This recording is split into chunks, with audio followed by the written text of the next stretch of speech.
Hello, my name's John. And I'm Dawn. And we're two professional actors. And what we're going to do is take you through a series of exercises that we use in the rehearsal room when we're acting. They're fun, and anybody can do them. So we're going to take you through a few of these. We'd like to encourage you to really get up and have a go at them afterwards, because they're really about just playing and enjoying it yourself. Absolutely. Shakespeare writes plays that are absolutely out of the ordinary. He doesn't write boring, everyday sort of things. The example we're using today is Macbeth, and the character Macbeth goes and stabs the king to death while he's asleep. Then he becomes the king himself, so you can see it's not an ordinary sort of everyday event. And even if you're writing your own versions, we suggest that you try and make them as extraordinary as possible. But that also makes you have to think, how are you going to act something that's very out of the ordinary? You need to have bigger emotions that aren't everyday sorts of emotions. So we're going to do an exercise that looks at playing emotions at different levels. So, you're Macbeth. You have just killed the king while he was asleep. You've come back to the bedroom where your wife and myself was waiting for you. But I see that you are holding these daggers that are covered in blood. Okay? Now, you have got to go and put those daggers back. Yep.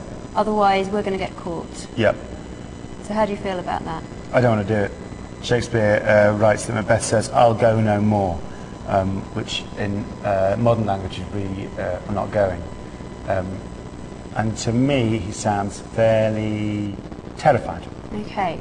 So if you imagine there's a scale of 1 to 10, okay, and it's like a sort of volume level. You can switch it up from 10 to 1. Now 10 is the most extreme level of fear you could ever feel. Yeah. And 1's sort of a tiny bit of fear. Yep. Where is he on that scale? 10. Okay. Definitely. So do you want to try that line at a number 10? So that I'm as scared as I could be? Yeah. Okay. I'm not going! Okay. That was good, but what level did you feel it was? I don't know really, I think it was about a 6? It was, to me, it was almost like a 2. Was it? Yeah. Okay. Okay. So, what we're going to do is we're going to work through the levels, like we're gradually turning the volume up, Yeah. or the sort of intensity up, if you like.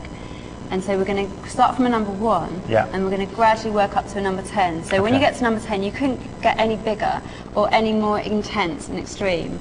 But I want you to show it with your voice as well as your body. Okay. But in the number 1, you're feeling the emotion a little bit, but only at first little notch, and we're just going to build it up. And it's really good before you start, just to take a moment to sort of think about what emotion you are feeling. It was quite hard, the first one, because John had to go into it really cold. So Yeah. it's really good to give you, this is a good way to warm up to an emotion. Okay. 1, I'm not going. 2, I'm not going. 3, I'm not going. 4, I'm not going. 5, I'm not going. 6, I'm not going. 7, I'm not going. 8, I'm not going. 9, I'm not going. 10. I'm not going. That was really good. Did it feel like you were feeling fear? Yeah, much more. If you were playing this on a film, where do you think, what level should you play it at? Well, if it's for your 6-second Shakespeare's, I don't know. If you're doing it in a play, it might be 10.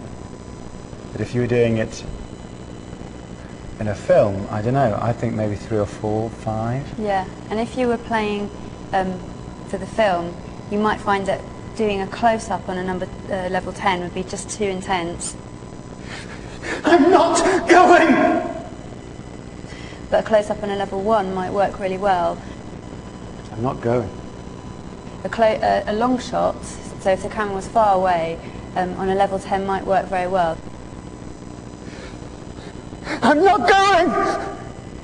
So you can also play with where the camera is and the shots that you're using. I'm not going.